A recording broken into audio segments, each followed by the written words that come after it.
Mahalagang paalala, ang lahat ng mga balitang aking inihahayag ay hindi sa akin mismo nanggaling. Ito ay galing sa mga source ng Aldab Nation sa iba't ibang social media platform.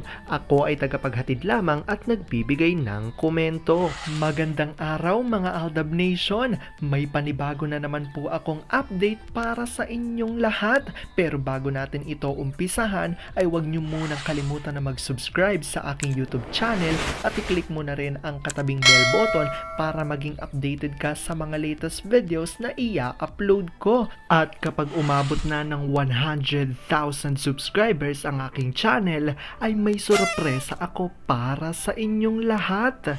Alam kong excited na kayo, kaya naman ngayon, umpisahan na natin ang ating kwentuhan. Ang pag-uusapan natin ngayong araw na ito kung saan si Meng ay may ipinakita sa pagbabalik niya sa Vivo. Muli na namang nasilayan ang tanda raw ng pagmamahalan nila ni RJ. Tila proud wife raw si Meng dito, kaya naman paniguradong ang saya-saya ng puso ni husband RJ. Ano nga ba ito at gaano ito katotoo at may sapat nga bang ebidensya makakapagpatunay rito? Alam kung gusto niyo na yung malaman, pero bago ho yan ay bibitinin ko muna kayo ng kaunting-kaunti lamang kung saan magbasa muna tayo ng mga nakakatuwang post ni My Name is Theo01 sa Twitter.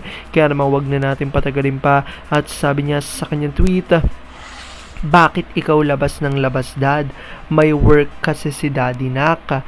Wag na work, sabi ko sa'yo pa. Iwan mo na lang kami sa bahay.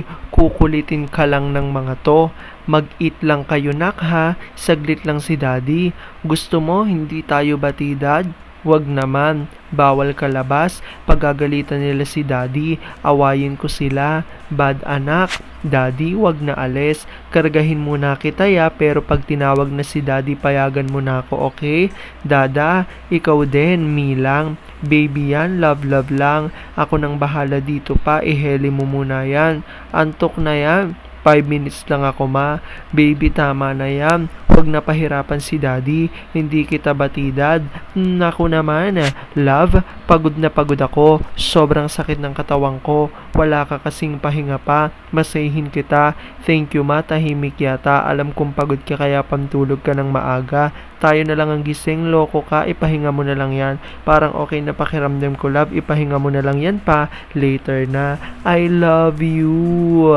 Alam kong tuwan-tuwa ako kayo sa ating binasa, pero ngay pag-uusapan na natin ang ating main topic.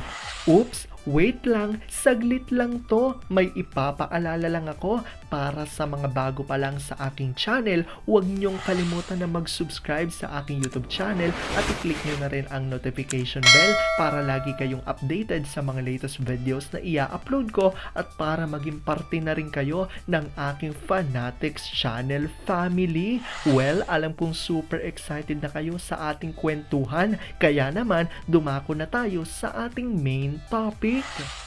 Gaano nga po ba katotoo na si Meng may pinakita raw sa pagbalik niya sa Vivo? Muli na namang nasilayan ang tanda raw ng pagmamahalan nila ni RJ. Tila proud wifey si Meng, kaya naman paniguradong napakasaya raw ng puso ni husband RJ. Ano nga ba ito, gaano ito katotoo at may sapat nga bang ebidensya makakapagpatunay rito? Well, alam kung gusto niyo na yung malaman, kaya naman wag na natin patagalin pa. Unang-una na nga dyan galing sa tweet ni Vampire 2019, at sabi niya rito: nagbubunyi noon ng ZJOC bago ipalabas ang kasal ng baklang Arjokla at ang family Meng. Patong ulo actually. Sabi nila, this is it. Buwag na ang kinaiinisan ng fandom. Ang TVJ all out ang pag-promote. Mga walang iya. Yung Mother Froggy na naging mother wrestler may pa-high five pa. Ang ending, lalong nalugmok ang pasimuno ng Z. Sa totoo lang, ng mga artista ng X-Network, hindi na pasiglang Philippine showbiz. Babalik ta rin man natin ang mundo. Ang Aldab, Alden and Meng at Aldab Nation lang talaga ang nagpasigla nito. Ang gusto mag-dispute, puntahan ako dito sa Antarctica. Itong X-Network supposed to be ang kanilang prize star ay si Arjokla kasi ginastosan nila ng husto. Ang resulta, first day, last day ang mga movie at yung paggamit sa bakla para gawing main character ng Z, naging katatawanan. Sino maniniwala, swarding pati kembot ng balakang. Kahit Armin, nagtataka na rin. Umaari ba na naman ang dami account ni Magna Kupit na Menga Bakit hindi na lang tumahimik itong kurikungin at alagaan ng Junakis na ayaw pa ilabas sa Madlang People kasi hindi pa nare-retox? Sabi naman ni Gabriela Sayagaya, ano man ang gawing pagbubunyi ng 3th century, wala na sa tamang katinoan ng pag-iisip ng mga ulol. Anong sinasabi ng mga ulol? This is it? Silang mga ulol na gulantang sa This Is It, sinabi nila, bagsak show 3 century gising laban ADN. At ito na nga, revelasyon galing kay Ma'am Mila Kambal. Ayon sa kanya, ang singsing from Mr. Richard Fulkerson Jr., Aldab will be back. Bago natin ipakita ang kalakip na litrato, ito muna ang reaksyon ng ilan sa ADN. Sabi muli ni Mami Lakambala, yes, nung binalik ng Vivo si Menas endorser ng Vivo V29 5G Pink, Aldab will be back. Sabi naman ni Ina Escarda, basta sa Vivo video ang lagi niya suot wedding ring. Kahit hindi magkasama, sabi nga ni Meng parang kasama na rin niya ang husband niya. Aldab will be no to solo projects. Sabi naman ni Maiden siya, yes, the ring from Richard Fulkerson Jr. isa sa ebidensya yan. Aldab will be back. At ito na nga litratong tinutukoy kung saan makikita nga sa bagong commercial advertisement ni Meng sa Vivo sa kanyang pagbabalik dito sa brand na ito, ay makikitang may suot nga ito na singsing na pinaniniwalaan ng mga Aldab Nation na itong araw ay ang wedding ring di umano nila ni RJ. Alam ko dahil dito marami sa inyo mas lalo ngayong kumakapit at naninindigan na Aldab Nature is real. Pero sabi nga natin kahit na ano pa man ang mga desisyon ni Alden at May sa kanilang buhay, karera at buhay pag-ibig, ay kailangan natin silang suporta at kailangan natin itong tanggapin ng buong buo dahil yun ang kanilang deserve.